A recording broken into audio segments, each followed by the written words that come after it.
You saw the title. So, yes, I had the narcissist in my life arrested, and that was the end of him living in my house. This guy, he was doing everything in his power to take my house. It was basically 8 years of chaos. But I say chaos. However, I personally believe that the external in our lives show up because of what's going on the inside. Anyway, for me, I was on my way to Australia. I was engaged to be married and planned on moving out there, which is where my fiance was living. Back then, the markets had crashed and selling my home became impossible if I was going to get my investments out of it, which I needed to get there. And it was crazy back then with housing. All the money that people had invested in their homes amounted to nothing. So the only option for homeowners was to stay put. As per the fiance, he was unable to leave Australia due to his career, so we were at quite the impasse. Moreover, I was feeling pretty ill, not knowing then what was going on with me. I chucked it up to exhaustion because I was always this go-getter who never knew when to stop. Anyway, after some time and exhausting all my options to get to Australia, because there was other obstacles, but one day, right before the holidays, I threw my arms up in the air and I said, God, don't send me what I want, send me what I need. And boy, did that answer come fast. I had my clinic, and for those who have businesses or have had businesses, I'm sure that you all know about certain issues with certain clients sometimes. There was this one client that was constantly buying me gifts because he was hoping that one day I'd somehow see how wonderful he was and that I'd just fall to his feet. And I couldn't say anything to him at all without his responding in kind. For example, he comes in for his weekly appointment once and sees that I had been painting. He asked me why I hadn't painted the very top, and I told him that my ladder didn't reach. Well, lo and behold, a new ladder appears the following week with my name on it, literally. And this guy, he wouldn't let me pay him. So needless to say, every Christmas, he was splurging on gifts, expensive ones at that. And needless to say that I bought him expensive gifts also, not because I was enjoying any of this, but because I didn't want to feel like I owed him anything. Plus, I was still codependent. So anyway, it's the holidays again, and it's time to shop. So I decided to buy this client a violin because he had mentioned that he wanted to learn. And there he was in the music store, the man who was about to change my life for the next 8 years. Now, I don't recall the conversation that I was having with the owner of the store, but somehow he weaseled his way into the conversation and found a way to get my interest in some subject that he was talking about. It was some information that was somehow useful to me. So I gave him my email address. And it wasn't any longer than a couple of days that I received an email from him. And in this email, he sounded like quite the interesting character here. I also noticed that he used a lot of dictionary words, which did captivate me. But little did I know that all of this was for show to impress me. But we emailed back and forth for a bit, not long, but it took very little time for us to meet up for dinner. And so during dinner, I mentioned that I was looking to rent out my upstairs loft because I had been taking on less clients while trying to figure out what was wrong with me, running here and there to doctors here. Needless to say, you know how the story goes with these people. He offered himself up to rent my space. And in that, I decided to stay in the country. I broke off the engagement and somehow I started dating this guy. When you're ill, you're not thinking straight. And the worst part is that I had zero attraction to him, like less than zero, -10. But I had lived for so many years by myself, I figured it was time that I tried it since I was no longer getting married. Now, my first red flag was the very first night that he moved in. He spent his whole evening in the office on my computer, where I spent the entire evening by myself, which was to remain that way the whole time that he was here. I didn't stay in this relationship very long because of this issue here. At first, I used to chalk it up to he just likes reading. He's a quiet person. And at least he wasn't the type that would be running around in bars drinking. But when weekends would come and I was still alone, even after making his dinners, the walls started coming up with me. I tried bargaining with asking to go for walks, like after dinner walks, and that was a no. I tried getting him to at least give me 2 hours per week or per weekend just to hang out. That was a no. I finally settled with sit with me with a cup of coffee outdoors after dinner, and that too was another no. His birthday came and he had talked about wanting a laptop, so I bought one. But he showed me how disappointed he was when I gave it to him. I felt so awful. I felt so bad. It wasn't the right one. I felt I had disappointed him, which I had, right? But it was manipulation. And this was only a couple months into the relationship. Christmas came and I went all out. I bought all these items to fill up his Christmas stocking while mine remained empty. I picked up hot chocolate and baked cookies for the put up the tree together event. Finally, I would have some time to spend with him, right? Not even for Christmas. But he enjoyed the cookies in my office while I decorated the tree by myself. And the tree was filled with gifts that I bought for him, which he knew were his.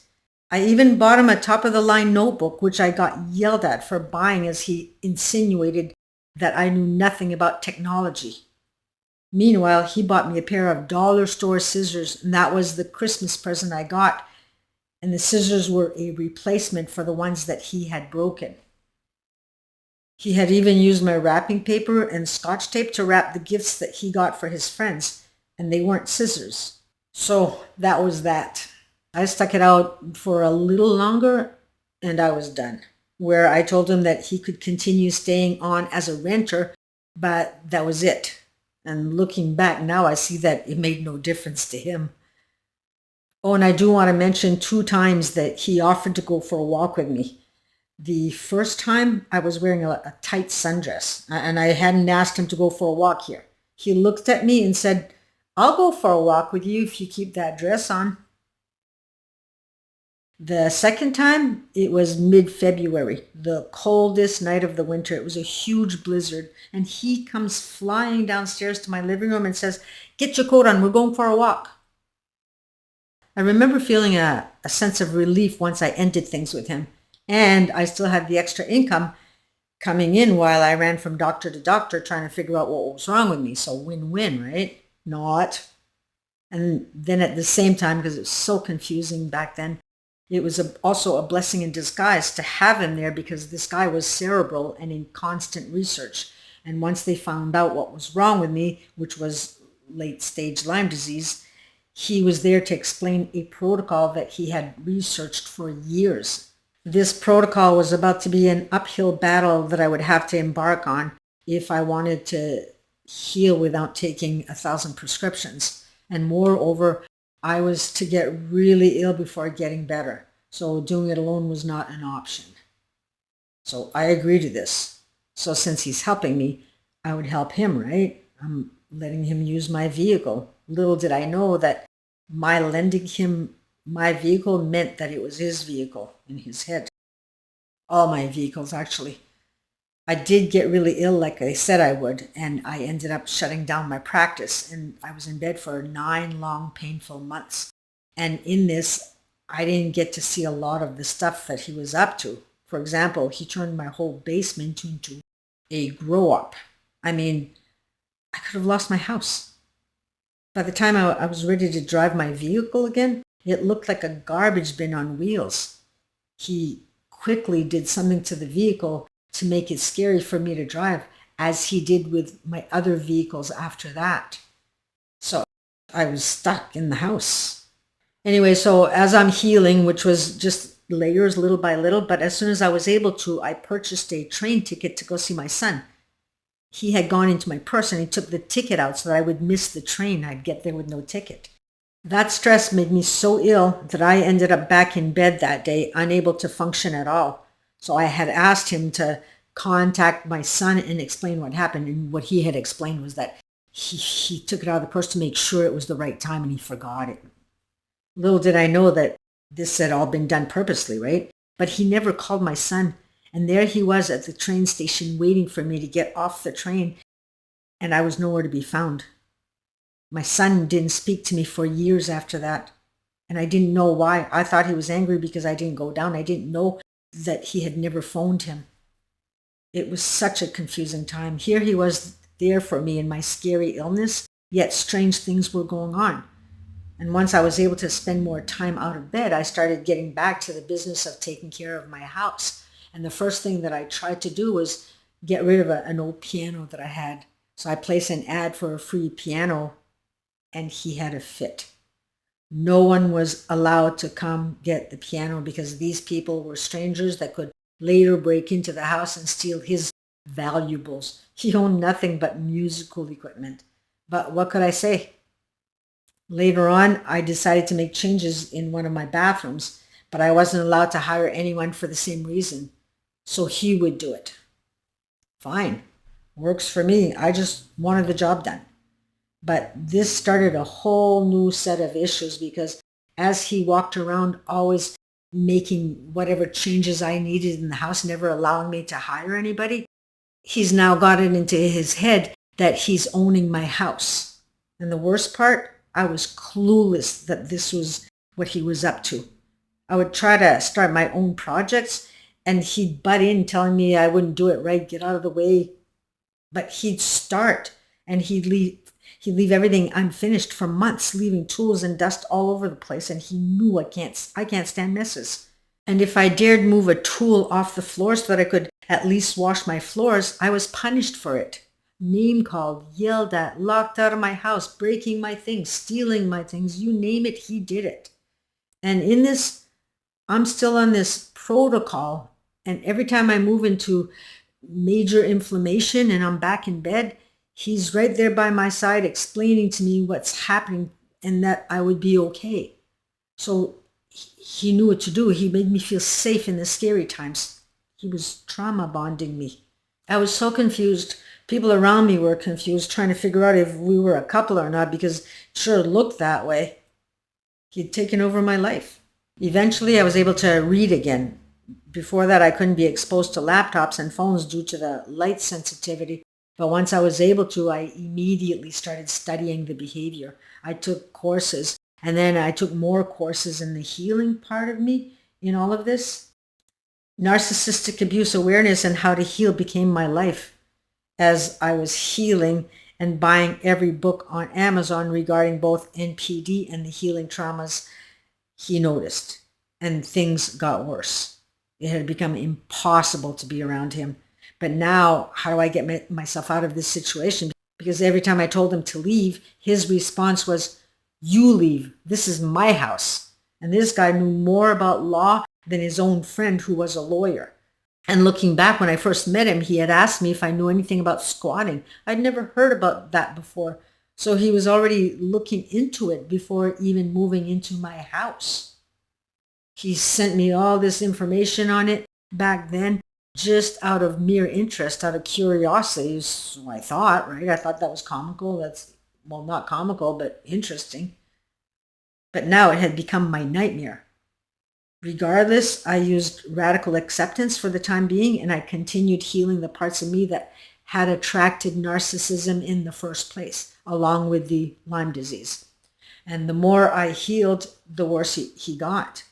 And I got to the point that after years of circular conversations and word salading and gaslighting, I would just walk out every time that he was on the hunt for supply again. I had had it. And another thing I did was I recorded him every time he went on another rampage. And this recording is what saved me. Every time I was under attack, I pulled out my phone, I slipped it under my sleeve, and I pressed record. Now, if the laws were different and verbal abuse were illegal, he'd have been arrested a long, long time ago. But unfortunately, we don't. It seems that they have to touch us physically that we can actually do something. And then it ends up too late a lot of times. And one day he did. And you guys, if you're at the point where you've had enough, things will escalate.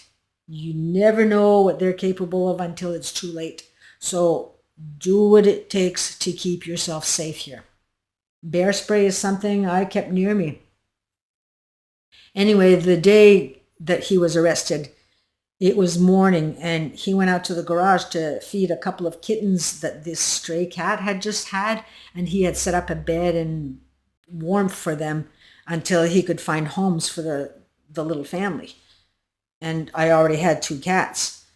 So that morning when he went out, I just asked him in a normal tone of voice, if we could just, like, can you shut the door behind you? Because it was winter, right? He always tended to leave it open. And seriously, a normal tone. I had no idea that I had offended him. So I started the coffee machine while waiting for him to return with the cat food so that I could feed my cats. But when he came in and I tried to grab the bag, he wouldn't let me have it. Like, he did one of these. And I was in the kitchen when that took place, still in front of the coffee maker waiting for my coffee. He won't let me take the cat food, and he puts it in the cupboard down below. So I just waited for him to move away so I could grab it. I thought, oh, here we go again, right? And he knew I was waiting, so he wouldn't walk away. But I just stood there by the coffee, just leaning against the counter and just waiting, and that really bugged him. And at one point he stood up. He'd been crouched down all that time, and he stands up, walks over to me and says, "Get out of my way." And there was 3 feet between us, so I wasn't in his way at all. Then he says it again, and this time he pushes me. So what I did is I immediately ran to my room, and I grabbed my phone, and in the sleeve it went, and press record. He had never pushed me before. In my mind, I thought that he had reacted without thinking, but when I got back in the kitchen, he did it again. He saw that he got away with it the first time, and it felt good to him. So he did it again. Actually, let me rephrase that. He thought he got away with it. So what I did is I said things like, "Stop pushing me," so that it would be clear as to what he was doing in the recording.